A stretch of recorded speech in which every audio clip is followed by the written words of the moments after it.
오늘 이제 예수님이 베푸신 표적의 5번째입니다.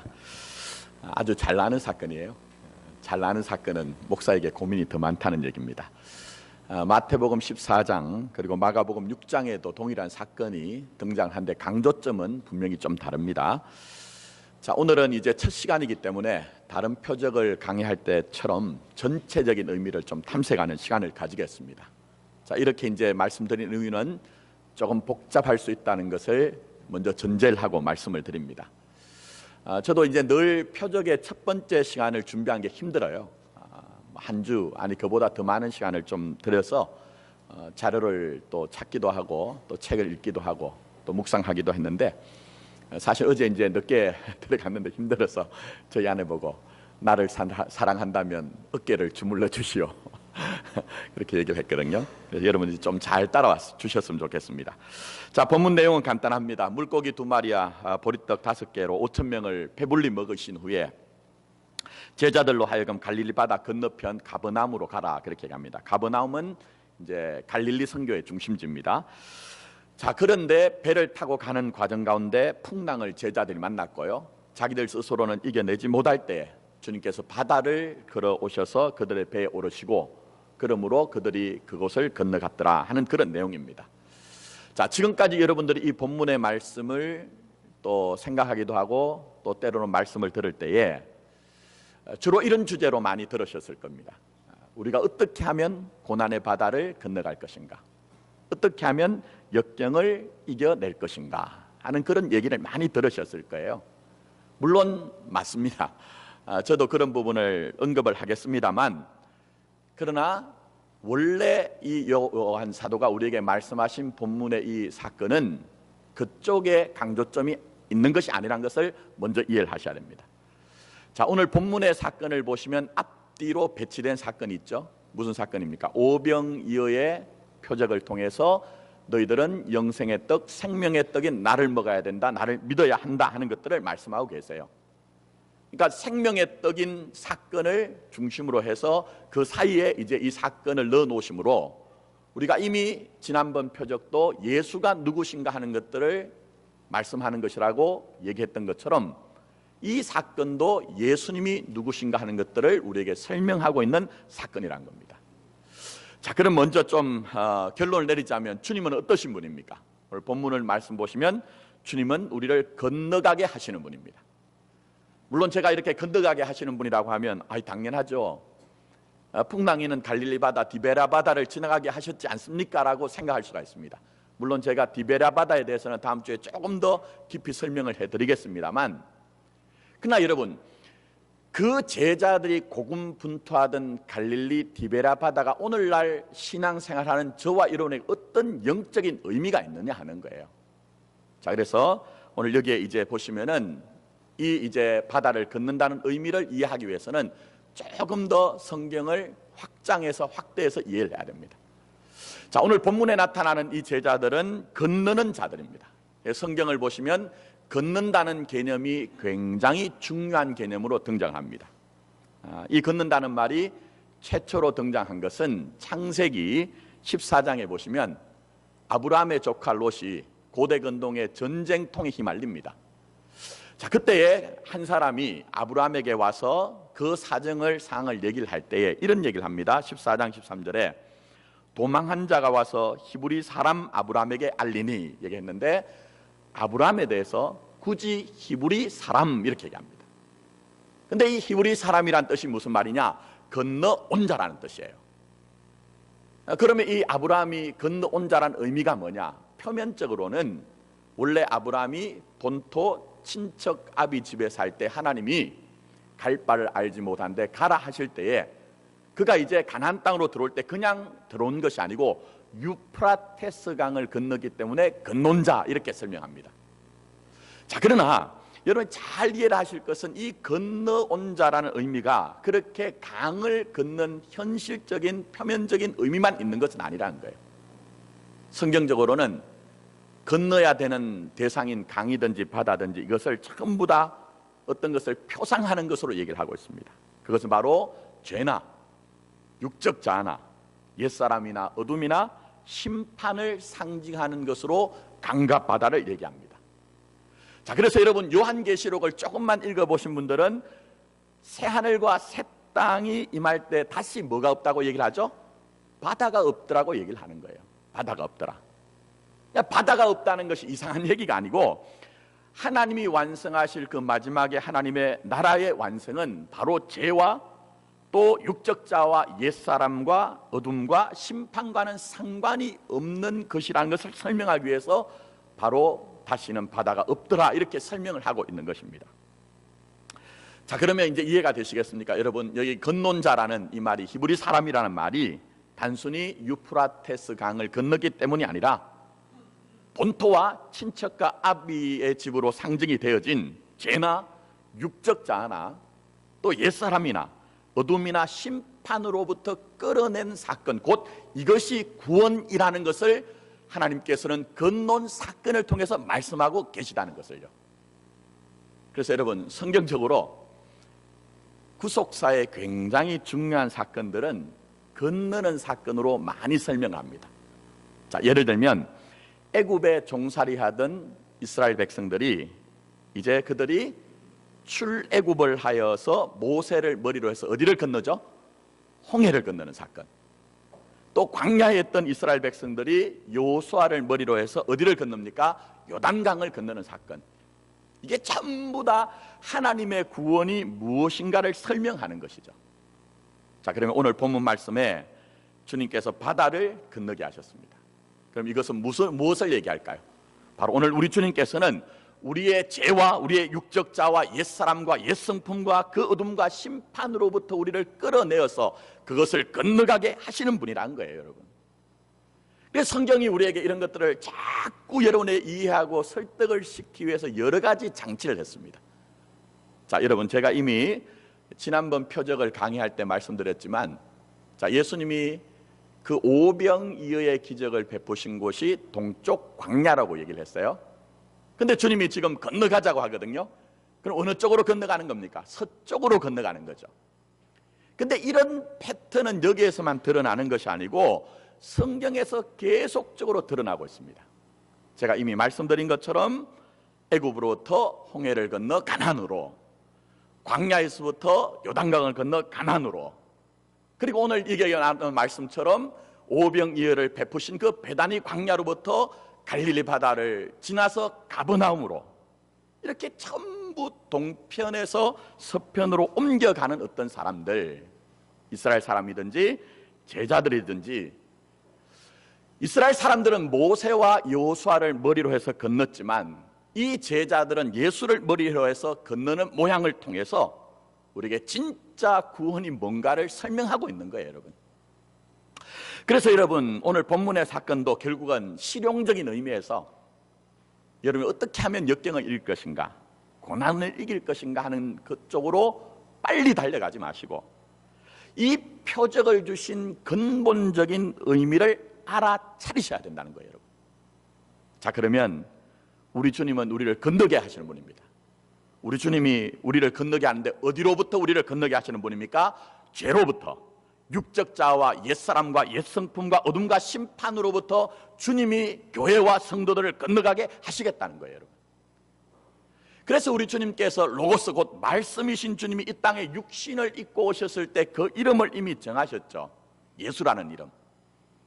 그 예수라는 이름의 뜻이 무엇입니까? 그가 자기 백성을 어디에서요? 저희의 죄에서 구원할 자임이라고 말씀했어요. 그래서 여러분, 지금도 주님이 교회와 성도들에게 역사하시는 방식은 결국은 이것으로부터 건너게 하는 방식으로 주님의 주님 되심을 확인시켜 준다는 거예요, 여러분. 그 죄와 그 육적자와 그 옛사람과 옛성품과 어둠과 심판에 매이지 아니하고 주님을 믿음으로 말미암아 그것을 건너가게 하는 방식으로 주님이 여러분에게 함께 하신다는 것입니다, 여러분. 그래서 오늘 그것을 지금 주님이 말씀하는 거예요. 그런데 여러분 한번 생각해 보십시오. 굳이 왜 주님께서 이런 부분을, 사실 우리에게 급한 것은 아니잖아요. 우리는 더 급한 문제가 많은데 이런 부분을 자꾸 터치를 하시느냐 하는 거예요. 그것이 가장 근본적인 문제이기 때문입니다. 때는 우리에게 지식의 문제도 굉장히 중요한 문제고요, 능력의 문제도 중요한 것이고, 여러분의 등장하고 있는 많은 문제를 해결하는 것도 중요하지만 가장 중요한 것은 죄의 문제요, 의의 문제요, 하나님과의 관계 문제이기 때문에 주님께서는 이 사건을 통해서 자꾸만 교회와 성도들을 터치를 하고 계신 거예요. 여러분, 우리가 주님의 몸을 이루어서 함께 공동체 생활을 하잖아요. 근데 과연 우리 교회에도 부족한 것이 무엇일까요? 우리의 역사가 부족했던 것입니까, 여러분? 또 아니면 우리 중에는 많은 분들이 대대를 이어서 신앙생활하는 그 신앙의 연조가 없었기 때문입니까? 아니면 과거에 여러분들이 정말 주님과 교회를 위해서 헌신하면서 내가 이루고자 했던 그 열심과 정성이 부족했던 것입니까? 제가 볼 땐 그런 것 가장 우리에게 부족한 것 아무것도 없었습니다. 다른 것들이 부족했던 것이 아니라 바로 죄의 문제와 의의 문제, 죄를 죄로 인식하고 그 죄에 대해서 상한 심령을 가지고 주님께 나와서 주님 앞에 구할 때 주님이 십자가로부터 부어주는 그 은혜를 구하지 않았던 것이 바로 우리의 가장 큰 비극이요 문제였던 것이죠. 여러분 오늘 이 시대를 보세요. 사실 이 김 목사하고는 비교가 안 될 정도로 정말 대단하신 분들, 그런데 그런 분들이 어느 한순간 빵 나가 떨어지잖아요. 무너지잖아요. 그분들에게 다른 것들이 부족한 것 아무것도 없습니다. 죄의 문제요, 의의 문제 때문에 전부 다 넘어지고 있더라는 거예요. 여러분도 한번 곰곰이 나를 한번 생각해 보십시오. 내가 아무리 지식으로, 능력으로, 경험으로 뭔가를 해서 성공을 했다 할지라도 내가 나를 용서하지 못하는데 그것이 무슨 소용이 있느냐는 거예요, 여러분. 그래서 오늘 우리 주님께서는 이 갈릴리 바다에서 고군분투하는 이 제자를 배에 오르시고 그들을 동편에서 서편으로 옮긴 것을 통해서 우리에게 가장 근본적인 문제는 의의 문제요, 심판의 문제요, 정죄의 문제요, 영적인 문제라는 것을 말씀하시면서 내가 너희들에게 함께함으로 말미암아 이 문제를 근원적으로 항구적으로 해결하겠다고 말씀하고 계시는 것입니다. 여러분, 저는 오늘 여러분의 인생의 배에 오늘 이 제자들이 주님을 영접한 것처럼 여러분이 주님을 영접하길 원합니다. 우리가 여전히 헤어나지 못하는 그 죄와 옛사람과 옛성품과 어둠과 심판의 자리에서 우리 스스로 노를 지으면서 벗어나려고 그렇게 지난하고 고단한 삶을 사는 것이 아니라 여러분의 인생에 주님을 영접함으로 말미암아 가고자 하는 곳에 가는 인생이 되기를 예수님의 이름으로 축복합니다. 자, 그렇다면 이제 두 번째로 생각해야 되는 것, 오늘 제가 전체적인 그림을 그려드린다고 했어요. 그럼 오늘 이 본문에 드러나는 사건을 통해서 진단이 되어지는 우리들의 문제가 뭘까요? 우리들의 문제, 우리들은 주님 앞에 구할 것을 구하지 않고 찾을 것을 찾지 않고 두드릴 것을 두르지 않습니다. 무슨 얘기냐? 마치 우물에서 숭늉을 찾는 것처럼 이 시대의 교회와 목사와 성도들이 진짜 구해야 할 것이 무엇인지 알지 못하고 주님에게 엉뚱한 것을 구하고 있다는 거예요. 근데 그냥 구하는 것이 아닙니다. 대단한 열심과 정성을 가지고 구하고 있어요. 대단한 열심과 정성을 가지고. 그래서 오늘 본문 말씀 보십시오. 그 아래에 보시면은 제가 말씀드린 구조가 드러납니다. 예수님이 생명의 떡인 것을 다시 한번 설명하는데, 근데 24절부터 25절까지 여러분의 눈으로 한번 따라 보시기 바랍니다. 무리가 거기에 예수도 안 계시고 제자들도 없음을 보고 곧 배들을 타고 예수를 찾으러 가버나움으로 가서 바다 건너편에서 만나 랍비여 여기 언제 여기 오셨나이까 하니 얘기했어요. 그러니까 제가 말씀을 이미 드린 것처럼 주님이 육신의 떡을 먹이신 것은 뭘 알라는 거예요? 너희는 생명의 떡, 영생의 떡인 나를 먹어야 된다, 예수를 믿어야 된다 하는 것을 설명하는 것이라고 얘기했어요. 근데 대부분의 사람들이 그 배부른 육신의 떡을 먹고 난 이후 어떻게 합니까? 떡 떠주세요, 육신의 떡, 세상의 떡이 우리에게 필요해요 라고 했기 때문에 그들이 전부 예수님을 임금으로 왕으로 삼으려고 하죠. 그래서 주님께서 그 자리를 피하시잖아요. 제자들을 이제 건너가게 하시고. 그럼에도 불구하고 무슨 사건이 있었느냐? 여기에 나오는 많은 사람들이 다시 그들이 떡을 먹었던 베다니 광야로 예수님을 찾아갔다는 거예요. 왜 찾아갔죠, 여러분? 육신의 떡과 세상의 떡을 더 주세요라는 거예요, 여러분. 자, 그래서 찾아갔더니 그 자리에 예수님도 계시지 않고 제자들이 있지 않으니까 이들이 어떻게 합니까? 자기 스스로 갈릴리 바다를 건너와서 가버나움에 올 정도로 굉장히 열심을 부리는 거예요. 왜 그렇습니까? 육신의 떡과 세상의 떡을 더 주세요 하는 거예요. 근데 여러분, 이런 현실을 보면서 우리는 이 사람들이 어떻게 이렇게 무지하고 맹랑하냐 이런 생각을 하시죠. 근데 사실은 이 무리들 속에 이 김 목사도 있는 것이고, 여러분 마음이 상할지 모르지만 여러분의 모습도 있는 것이고, 이 시대의 사람들의 전부 영적인 실상이 거기 다 드러나는 거예요. 이 실제로 제가 있었던 일입니다. 목사님 자제인데요, 얘가 굉장히 신실하고 또 열심히 신앙생활할 뿐만 아니라 공부도 정말 잘하는 애였어요. 근데 얘의 인생의 비전은 뭐냐면은 의대를 들어가서 의사가 되고 나중에 의료 선교사가 되는 것이 꿈이었어요. 고3이 돼도 얼마나 신앙생활을 잘했는지, 고3 되면 애들이 학교 일찍 가잖아요. 제일 먼저 하는 일이 성경책 펴놓고 큐티책 펴놓고 큐티부터 묵상부터 먼저 했어요. 고3이 되면 애들이 다 힘들잖아요. 그러니까 자기 곁에 있는 자기 동무들이, 친구들이 힘들어하면 걔들 만나가지고 위로해주고 기도해주고, 하나님이 분명히 너와 함께 하시기 때문에 꿈을 이루어주실 거야, 이런 이제 격려도 했어요. 근데 시험을 쳤는데 어떻게 된 줄 아십니까? 폭망했습니다. 폭망. 무슨 말인지 모르시죠? 요즘 젊은 애들이 쓰는 말인데 폭삭망했다는 거예요. 폭삭망했다는 거예요. 근데 얘가 나중에 이제 수련을 하다가, 선교단체에서 수련을 하다가 그 간증을 했어요. 그 목사의 아들이기 때문에 예배를 안 참석할 수 없는데 자기 마음엔 정말 예배조차 나가기 싫더래요. 하나님이 너무 실망스럽더래요. 그렇게 자기를 대접한 자기가 믿었던 하나님. 그래서 사람들이 이제 위로를 하기 위해서 무슨 얘기를 하면 늘 웃는 얼굴로, 아우 장로님, 권사님, 집사님, 선생님 너무 걱정하지 마세요. 하나님 올해 저에게 큰 축복을 주시기 위해서 이런 연단을, 시험을 주시는 겁니다 라고 그렇게 웃으면서 얘기했지만 속에서는 개뿔, 하나님이 계신 거야. 내가 그동안 당신 때문에 얼마나 불편했는데 목사의 아들로 사는 것이. 그리고 다른 애들은 다 하고 싶은 거 다 하고 사는데 나는 당신을 위해서 열심히 신앙생활하고 내가 선교사가 되길 원하는데 왜 나를 이렇게 대접하는 것이야. 그런 불만과 불평, 원망이 그 안에 가득 있었다는 거예요. 물론 이제 선교단체에서 하는 수련을 통해서 깨졌습니다. 깨져서 간증을 하면서 그것조차도 자기의 거짓된 믿음을 폭로하는 하나님의 은혜였다. 다른 것들 원하지 않고 오직 예수만 구하게 하는 하나님의 은혜였다고 얘기를 해요. 근데 여러분, 이 어린 청소년의 그 원함, 그리고 그 원하는 것이 이루어지지 않을 때 있는 마음의 상함이 그 아이들만의 얘기던가요, 여러분? 그 아이들만의 얘기던가요?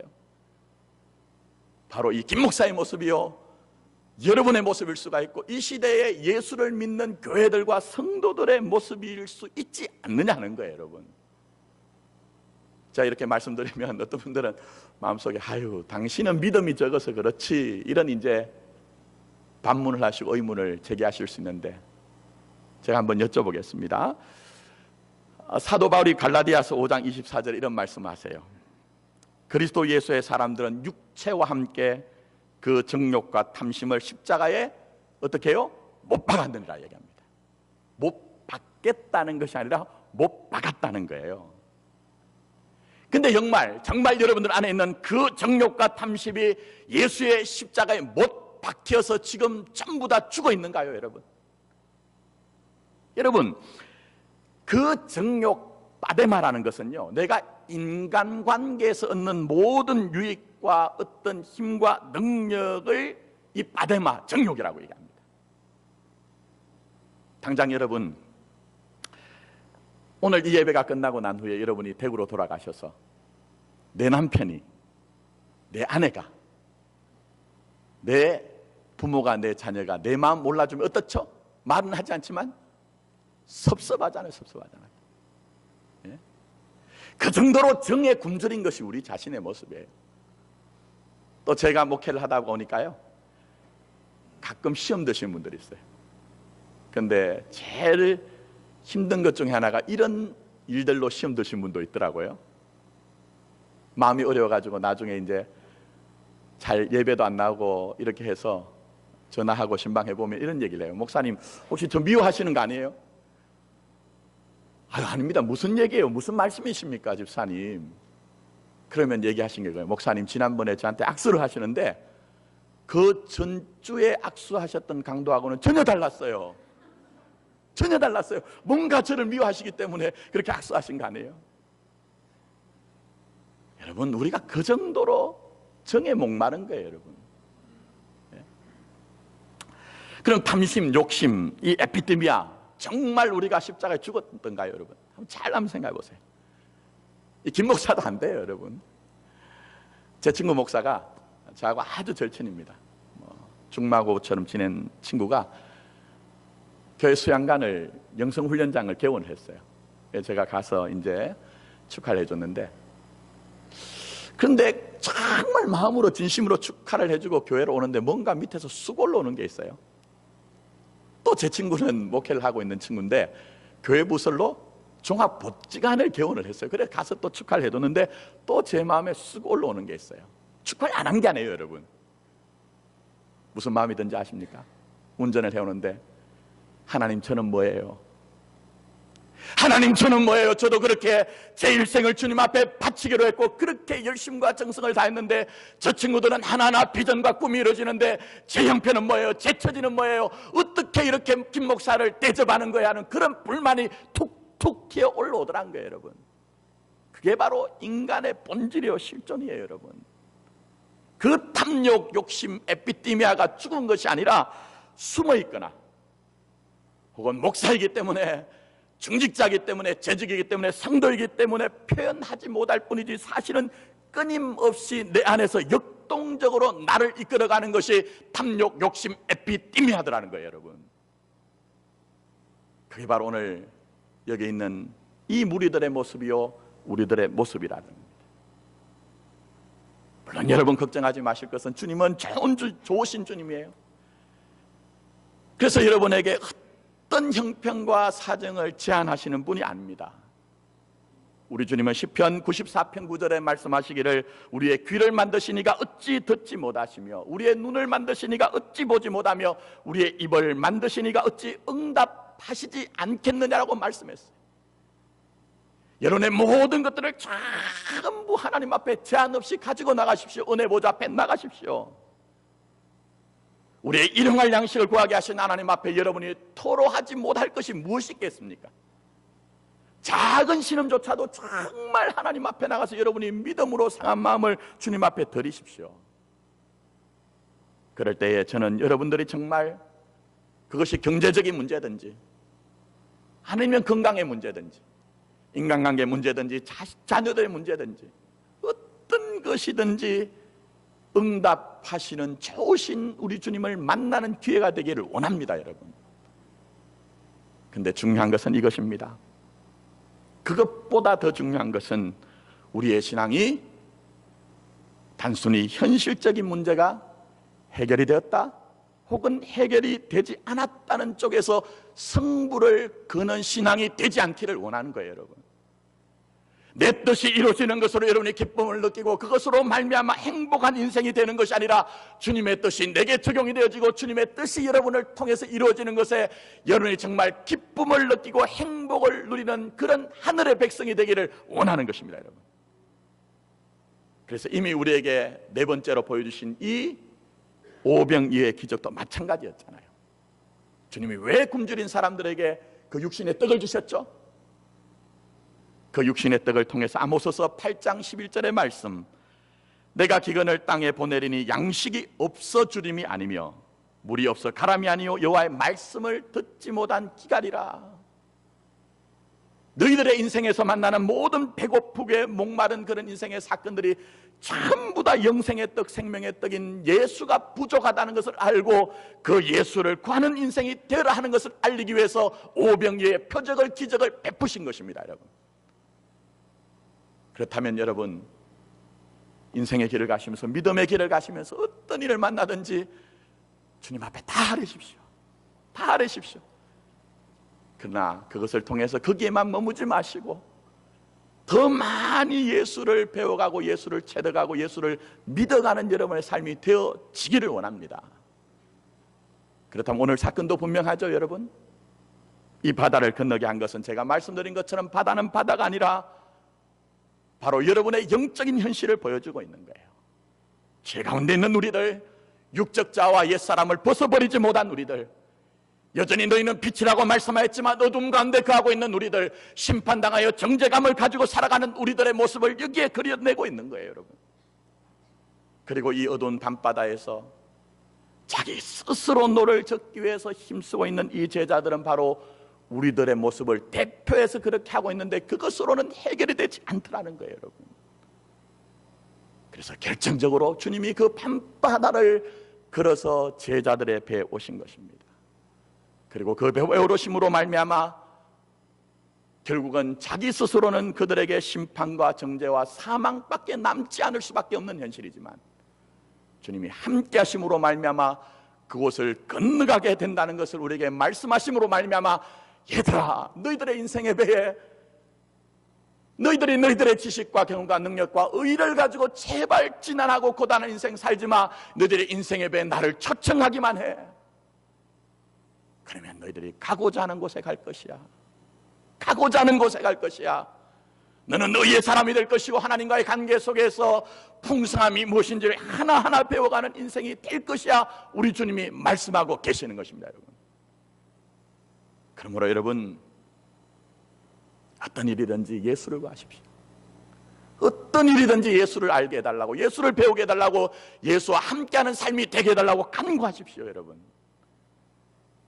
만약 그것이 아니라면 우리가 구할 것을 제대로 구하지 않고 찾을 것을 제대로 찾지 않고 두드릴 것을 제대로 우리가 두드리지 않는다면 어떤 일이 있을까요, 여러분? 우리 주님이 주시는 것이 그것인데, 우리 주님이 만들어 가시는 그것이 그것인데 우리는 헛된 것을 구할 때 전혀 주님을 만나지 못하고 은혜가 무엇인지를 알지 못할 것이란 것입니다. 주님은 여전히 우리에게 그것으로 역사하시기 때문에. 그래서 여러분이 신앙생활 하시면 하실수록 자꾸 육신의 떡과 세상의 떡을 통해서 예수를 확인하려고 하시면 주님에게 실망할 것입니다. 때로는 절망할 것이고요, 때로는 분노를 할 거예요. 그럴 가능성이 굉장히 농후합니다.